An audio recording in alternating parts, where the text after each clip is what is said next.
नमस्कार विद्यार्थी मित्रांनो, वनसेवक भरती 2024 तर्फा वनसेवकच्या जवळपास 12,991 पदांसाठी जे आहे मंजुरी जे आहे विद्यार्थी मित्रांनो देण्यात आलेली आहे। तर 12,991 जागांसाठी वनसेवकची भरती निघत आहे। तर वनसेवकच्या पदासाठी जे शिक्षण लागते हे फक्त 10वी पास लागते आणि महाराष्ट्रातील मुलं मुली यामध्ये फॉर्म भरू शकतात।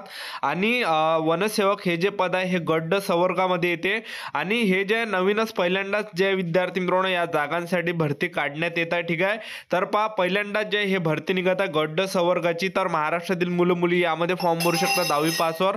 त्याचबरोबर आपण यामध्ये जर आपण पगारचा जर विचार केला तर पगार सुद्धा तुम्हाला 15,000 ते 47,600 पर्यंत भेटणार आहे। आणि वनसेवक मध्ये जे वयोमर्यादा काय असू शकते, त्याचबरोबर यामध्ये सिलेक्शन प्रोसेस काय असू शकते, लेखी परीक्षा असणार आहे की नसणार आहे, कोणत्या विद्यार्थ्यांना फॉर्म भरता येणार आहे, तर संपूर्ण माहिती तुम्हाला सांगणार आहे। लेखी परीक्षा असणार आहे की नसणार आहे, त्याचबरोबर वनसेवकची भरती ही कधीपर्यंत येणार आहे याबद्दल सुद्धा आपण आजच्या व्हिडिओच्या माध्यमातून बोलणार आहे। तर संपूर्ण माहिती तुम्हाला वनसेवक भरतीबद्दल सांगणार आहे। तर आजचा व्हिडिओ खूप महत्त्वाचा होणार आहे, व्हिडिओ शेवटपर्यंत बघा आणि व्हिडिओला आताच लाईक करा। नमस्कार विद्यार्थी मित्रांनो, नोकरी लाईन मराठी यूट्यूब चॅनलवर तुमचं सर्वांचं सहर्ष स्वागत आहे। तर मित्रांनो, व्हिडिओचा थंबनेल बघून तुमच्या लक्षात आलं असेल की आपला व्हिडिओ कोणत्या टॉपिकवर होणार आहे। व्हिडिओ सुरू करण्याच्या आधी आपल्या यूट्यूब चॅनलला सबस्क्राईब करा, जेणेकरून प्रत्येक भरतीचे अपडेट तुमच्यापर्यंत सर्वात आधी पोहोचेल आणि जास्त करून वनसेवक भरतीच्या रिलेटेड जास्त व्हिडिओ आपल्या चॅनलवर अपलोड करत असतो।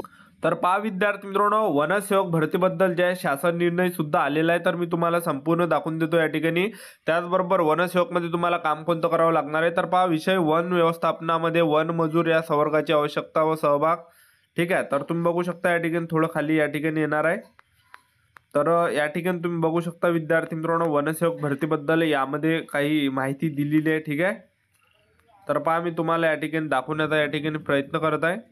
तर बघू शकता तुम्ही या ठिकाणी देशामध्ये तामिळनाडू व कर्नाटक राज्यात वनरक्षकपेक्षा निम्न श्रेणी एक संवर्ग फॉरेस्ट वॅचर त्याचबरोबर याआधीच अस्तित्वात आहे। त्याचबरोबर याकरिता वन विभागात वनरक्षकपेक्षा निम्न श्रेणीतील गट ड हा नियमित संवर्ग निर्माण करण्याबाबत प्रस्तावना करण्यात येत आहे। त्या संवर्गाच्या ठळक बाबी खालीलप्रमाणे प्रस्तुत करण्यात येत आहे। सदर संवर्ग 100% सरळ सेवेनं भरण्यात येईल। त्याचबरोबर तुम्ही या ठिकाणी बघू शकता यामध्ये अटी आणि शर्ती काय, यामध्ये केवळ स्थानिक उमेदवारांना नियुक्ती देण्याची तरतूद करण्यात येईल।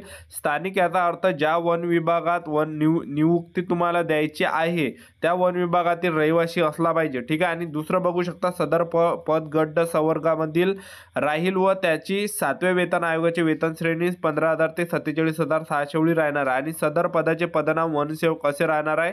सदर पदावर नियुक्तीकरिता किमान 10वी पास ही शैक्षणिक अर्हता ठेवण्यात येईल। तसेच उमेदवाराची कमाल शैक्षणिक अर्हता ही 12वी असावी। कमाल वयोमर्यादापेक्षा जास्त शिक्षण घेतले नसलेबाबत हमीपत्र उमेदवारांकडून लिहून घेण्यात यावे। कमाल वयोमर्यादा 12वी पास न ठेवलेस उच्च शिक्षित उमेदवारांकडून जास्तीत जास्त लाभ घेतला जाऊन कमी शैक्षणिक अर्हता असणारे उमेदवारांना संधी मिळणार नाही। ठीक आहे, तर त्याचबरोबर तुम्ही बघू शकता या ठिकाणी, तर यामध्ये तुम्हाला काम कोणतं करावं लागणार आहे, तर प्रत्येक नियत क्षेत्रासाठी वनरक्षकास सहाय्यक म्हणून काम करणे, यामध्ये नियत क्षेत्रात गस्त करून वनाचे संरक्षण व संवर्धन करणे, वन्यजीवांचे संरक्षण करणे, वनगुंड नोंदविण्यासाठी सहाय्य करणे, तपासास सहाय्य करणे, प्रचलित नियमाप्रमाणे वनक्षेत्राच्या सीमांची देखभाल करणे, वनव्यापासून संरक्षण करणे, वनोपजांचे संरक्षण करणे, रोपवनाचे कामे करणे इत्यादी संदर्भात कामे, कार्य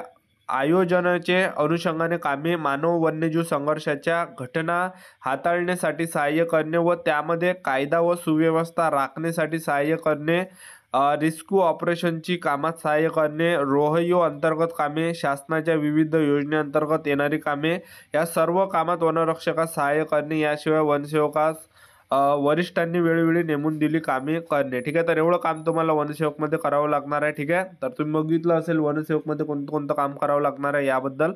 त्यानंतर तुम्ही या ठिकाणी बघू शकता की वन विभागात सध्या अधिसंख्य मजूर किती कार्यरत आहे व अधिकच्या किती मजुरांची आवश्यकता आहे याबाबत क्षेत्रीय स्तरावरून माहिती मागवण्यात आली होती। त्याच्या वनवृत्तनिहाय व वन विभागानिहाय तपशील यासोबत जोडला आहे। ठीक आहे, त्यानंतर बघू शकता तुम्ही प्राप्त माहितीनुसार सध्या स्थितीत 4,545 अधिसंख्य मजूर कार्यरत आहेत। तसेच वनवृत्ताकडून प्राप्त माहितीनुसार त्यांना 8,646 अधिकच्या मजुरांची आवश्यकता आहे। ठीक आहे, त्यानंतर तुम्ही बघू शकता एका वनसेवकाची वेतन श्रेणी 15,000 ते 47,600, मूळ वेतन 15,000, महागाई भत्ता 6,900 रुपये, घरभाडे भत्ता 6,600, स्थानिकपूरक भत्ता 90 रुपये, वाहतूक भत्ता 1,000 रुपये, कायम प्रवासी भत्ता वनरक्षकांप्रमाणे 1,500 रुपये. ठीक आहे.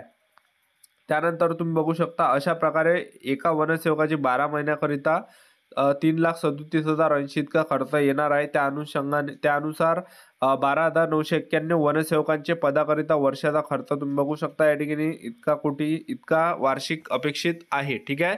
त्यानंतर तुम्ही बघू शकता खाली वनसेवकाची वरील प्रमाणे पदे निर्माण केल्यास खालील प्रमाणे फायदे होणार आहेत. मोठ्या प्रमाणात रोजगारांची संधी निर्माण होणार आहे. नियमित वनसेवक उपलब्ध झाल्याने क्षेत्रीय कर्मचाऱ्यांचे बळकटीकरण होईल व कार्यक्षम वाढीस येणार आहे. त्याचबरोबर वरील प्रमाणे वनसेवकांच्या पदनिर्मितीमुळे वनसंपत्ती संरक्षण व संवर्धन अधिक प्रभावीपणे करता येणार आहे. त्यानंतर वनसेवकांची 12,991 पदे निर्माण करण्यासंदर्भात शासन निर्णयाचा मसुदा यासोबत जोडला आहे. तरी वनसेवकांच्या 12,991 पदे निर्माण करण्यात यावी ही विनंती आहे. ठीक आहे.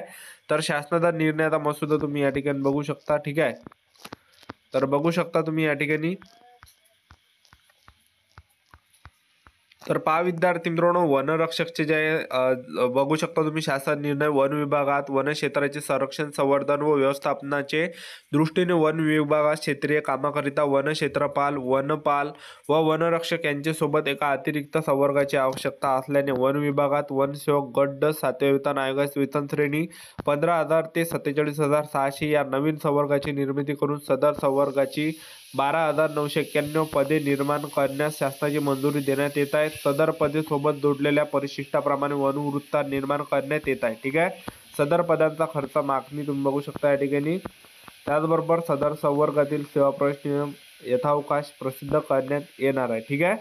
व वनसेवकांच्या कर्तव्य व जबाबदाऱ्या खालील प्रमाणे राहणार बघू शकता तुम्ही या ठिकाणी. प्रत्येक नियम क्षेत्रासाठी वनरक्षकास सहाय्य म्हणून काम करणे, यामध्ये नियम क्षेत्रात गस्त करून वनाचे संरक्षण व संवर्धन करणे, वन्यजीवांचे संरक्षण करणे, वनगुन्हा नोंदविणे सहाय्य करणे, तपासात सहाय्य करणे, प्रचलित नियमाप्रमाणे वन क्षेत्राची सीमांची देखभाल करणे, वनव्यापासून संरक्षण करणे, वनोपजांचे संरक्षण करणे, रोपवनाचे कामं करणे, JMFC VEDC इत्यादी संदर्भात कामे कार्य आयोजनाचे अनुषंगाने कामे, मानव वन्यजीव संघर्षाच्या घटना हाताळण्यासाठी सहाय्य करणे व त्यामध्ये कायदा व सुव्यवस्था राखण्यासाठी सहाय्य करणे, रेस्क्यू ऑपरेशनची कामात सहाय्य करणे, रोय अंतर्गत कामे, शासनाच्या विविध योजनेअंतर्गत येणारी कामे या सर्व कामात वनरक्षकास सहाय्य करणे. याशिवाय वनसेवकास वरिष्ठांनी वेळोवेळी नेमून दिलेले कामे करणे. तर एवढं काम वनसेवकास राहणार आहे. तर आता वनसेवकची भरती कधीपर्यंत निघणार आहे तर पहा विद्यार्थी मित्रांनो, एक तर या ठिकाणी ऑक्टोबर महिन्यामध्ये काही ना काही घोषणा होऊ शकते. ऑक्टोबर महिन्यामध्ये जर नाही झाली तर मग डिसेंबर किंवा जानेवारी महिन्यामध्ये हे निघण्याचे जास्त चान्सेस आहे. वनसेवकची भरती तर जवळपास 12,991 जागा आहे. तर यामध्ये जे आहे सध्या जे अजूनही काही कन्फर्म नाही झालं आहे की लेखी परीक्षा आहे की नाही. या ठिकाणी ज्या दिवशी जाहिरात येणार आहे त्यावेळेसच करणार आहे का कळणार आहे आपल्याला की यामध्ये लेखी परीक्षा आहे की नाही आहे. तर त्यासाठी चॅनल सबस्क्राईब करून ठेवा, वेळोवेळी अपडेट देत राहणार आहे. आजच्यासाठी इथंच थांबतो. भेटा नेक्स्ट व्हिडिओमध्ये. जय हिंद, जय भारत.